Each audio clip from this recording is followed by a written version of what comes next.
આજે મને શિવેને પૂછ્યું કે ઘરમાં ખુશી, શાંતિ અને સમૃદ્ધિ લાવવી હોય તો એના માટે શું કરવું, એનો શું ઉપાય છે? તો મેં તો થોડીક વાર પહેલા વિચાર કર્યો, પછી મને યાદ આવ્યું કે હા, એના માટે તો ઉપાય છે. અત્યારે છે ને, બધા લોકો શું કરે છે કે ઘરમાં ભેગા મળીને પહેલા રહેતો છે, પછી થોડો ગુસ્સો આવે, ઝઘડા થાય, પછી અલગ થઈ જાય છે. પણ એવું ન કરવું જોઈએ. તો એના માટે એક વાત કહું ને, કે એક વૃદ્ધ છે, એક દાદા, જેને પૂછવામાં આવ્યું કે તમારા ઘરમાં તો સુખ, શાંતિ, સમૃદ્ધિ અને એકદમ ખુશ બધા રહે છે અને બધા હળીમળીને રહે છે, એનું શું કારણ છે? ત્યારે એ દાદાએ જવાબ આપ્યો, અમારા ઘરમાં જ્યારે દીકરાઓ મોટા થઈ ગયા ત્યારે એને નોકરી, ધંધા, પૈસા અને બધી કુટુંબની જવાબદારી આપી દીધી. પછી જ્યારે દીકરાના લગ્ન થઈ ગયા અને દીકરાની બંને વહુઓ આવી, તો વહુઓને પણ ઘરની બધી જવાબદારી આપી દીધી. હવે દીકરાઓ જે છે એ ધંધાનું કામ સંભાળે છે અને વહુઓ જે છે એ ઘરની જવાબદારી સંભાળે છે અને એકદમ વ્યવસ્થિત રીતના ચાલે છે.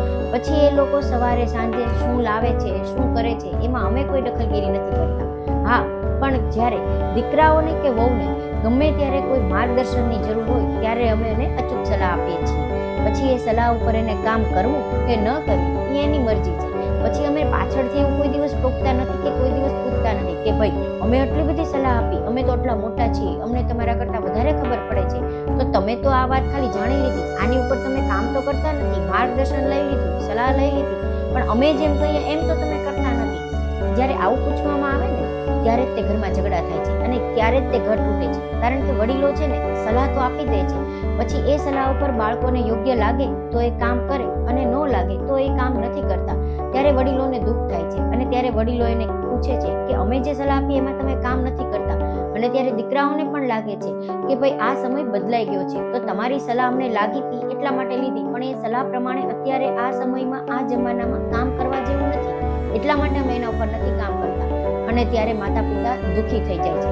અને જ્યારે માતા પિતા દુઃખી થાય ત્યારે મનથી એને થોડું એમ થઈ જાય છે કે અમારા દીકરા મોટા થઈ ગયા, વહુ આવી ગઈ, ત્યારે અમારું સાંભળતા નથી, અમારું માનતા નથી. જ્યારે નાના હતા ત્યારે અમારું બધું જ માનતા હતા. પણ અત્યારે જો વાત સાચી કહું ને, તો સમય બદલાઈ ગયો છે, અત્યારે જમાનો બદલાઈ ગયો છે. તમારે જમાના પ્રમાણે ચાલવું પડશે. તમે તમારા પ્રમાણે જમાનાને નહીં ચલાવી શકો. એ બધું પહેલા હતું કે તમે જે માર્ગદર્શન આપતા, તમે જે નિર્ણયો લેતા, એ પહેલા બરોબર લાગતા, વ્યવસ્થિત લાગતા, સાચા લાગતા અને એના ઉપર કામ કરતા.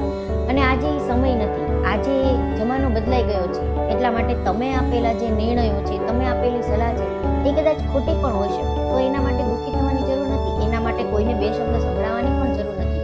જેને જે યોગ્ય લાગે એ કરે છે. ત્યારે એ દાદાએ કીધું કે અમે છે ને માર્ગદર્શન આપી દઈએ, પછી જેને જેમ કરવું એમ કરે. અમે વધારે પડતી કોઈની પાસેથી અપેક્ષા રાખી નથી. એક વાત સાચી કહું ને, કે જીવનમાં જ્યારે તમારી અપેક્ષા વધી જાય ને, ત્યારે તમે સૌથી વધારે દુઃખી થાવ છો. અપેક્ષા રાખવી જ નહીં. આપણને એવું થાય છે કે મેં એની મદદ કરી તો એ સામે મને આટલી મદદ કરશે, પણ એવું શું કામ રાખવાનું? તમને જો યોગ્ય લાગે તો તમે મદદ કરો, ન યોગ્ય લાગે તો ન કરો. પણ એવી અપેક્ષા રાખીને ન બેસો કે એ સામેથી તમને મદદ કરશે અને તમે જે કર્યું એનાથી વધારે તમને મળશે. જ્યારે તમે એવી અપેક્ષા રાખશો ને, ત્યારે સૌથી વધારે જીવનમાં દુઃખી થશો. અને જો સુખી રહેવું હોય અને ખુશ રહેવું હોય તો તમારે અપેક્ષાઓ છોડવી પડશે. અને તમે કોઈને સલાહ આપો છો કે માર્ગદર્શન આપો છો, તો એના ઉપર એ કામ કરે છે, નથી કરતા, એ જાણીને ખોટું ચિંતા નહીં કરવાની અને દુઃખી નહીં થવાનું. એને જેમ કરવું એમ કરે, બાકી એને જે યોગ્ય લાગે એ કરવા દેવાનું.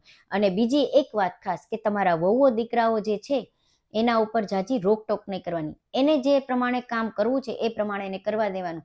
તો જ તમારું જીવન જે છે ને એ ખુશી અને શાંતિથી પસાર થશે અને તમારા જીવનમાં સુખ, શાંતિ અને સમૃદ્ધિ આવશે. બાકી તો અત્યારે જે છે એ સમય ચાલી જ રહ્યો છે. બાકી વહુ અને દીકરાઓ જે છે એ એની રીતના જીવે છે, સાસુ સસરા છે એની રીતના જીવે છે. ઘરમાં જે કાંઈ પણ થાય છે એ આપણે જોઈએ જ છીએ. ઘણાના ઘરમાં ખુશી અને સુખ અને શાંતિ હોય છે અને ઘણાના ઘરમાં ઝઘડા અને ઝઘડા જ હોય છે. ઘણાના ઘરમાં એકદમ ખુશનુમા માહોલ હોય છે, જ્યારે ઘણાના ઘરમાં એકદમ ગુસ્સાવાળું જ માહોલ હોય છે. બાકી તો જેવું માતા પિતા કરે છે એવું બાળકો શીખે છે, જેવું બાળકો શીખે છે એવી રીતના દુનિયા ચાલે છે. બાકી તમારું શું કહેવું છે એ મને જરૂરથી કહેજો.